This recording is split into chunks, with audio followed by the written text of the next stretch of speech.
The original Resistance was an amazing playing game brought down by its lack of compelling characters, story, graphical style, or musical originality. It's a lot to be brought down by, but at the same time, Insomniac crafted a game that was so beautifully fluid in its mechanics and tough in its difficulty. It was hard not to love playing Resistance. You just had to push through the unoriginal visual, sonical, and cinematic aesthetic. Resistance 2 does change things, some for the better, some for the worse. Let's get straight into it.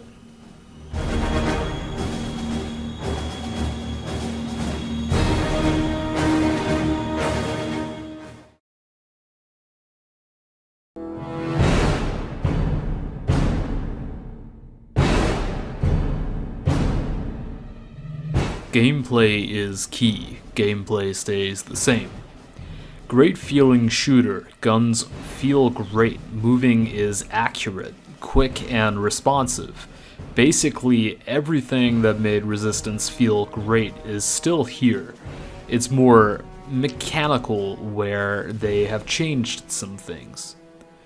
Most importantly, now your health regenerates, and honestly, I've never been a big fan of this mechanic. Makes the games feel too easy and almost feels like someone is nannying you. I really loved the health bar and picking up health in the original, and I can only assume the change was made because this was what other shooters were doing at the time. Also, why restrict the amount of guns we can collect? Resistance was great for a variety of weapons and being able to use them whenever you fancied. Every gun you got, you added to the collection. In Resistance 2, this is not an option. Resistance 2 restricts you to 2 weapons. If you want a different one, well, swap out. Once again, feeling like it was restricted because of the games surrounding it. Why?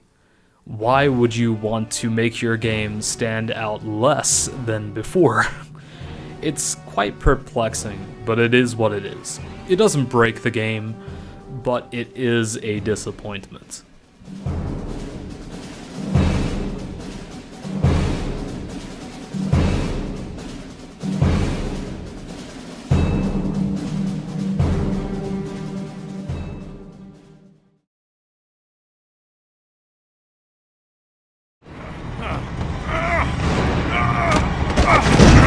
Get off me! Easy, Sergeant! It's harmless.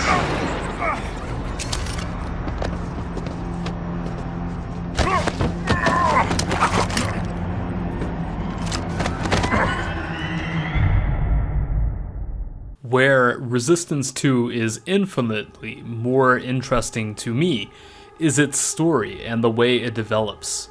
But honestly, compared to the original Resistance, I guess that isn't saying a whole lot. A lot of people preferred the story of Resistance compared to the sequel, precisely because it was a team effort, feeling like everybody was relying on each other and getting the job done together. Honestly, this baffles me because no one was interesting in the original Resistance. No one had a compelling personality.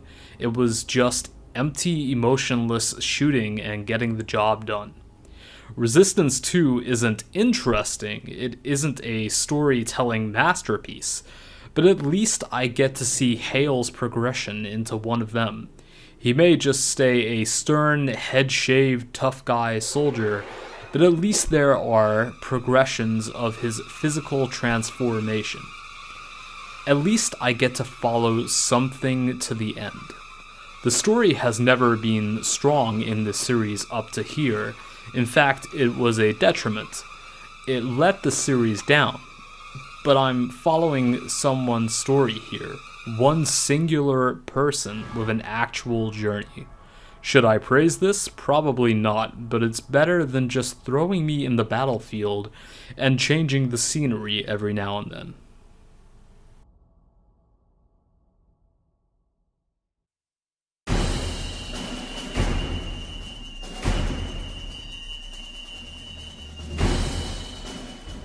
Let's blast through these quick. Sound and graphics are basically exactly the same. I mean, technically, graphically, it might look better, but it's still the same smudgy gray and brown look, with the same sonical style, a pretty bland military feel.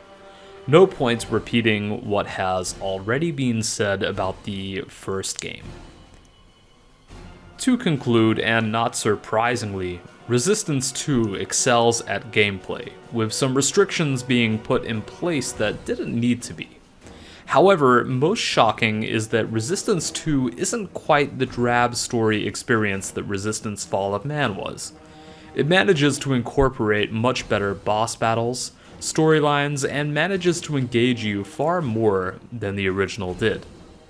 Because of this engagement that just did not exist in the original, and the continuing story elements and gameplay elements, Resistance 2 ends up being a better sequel than Resistance Fall of Man, but it's still just a good game.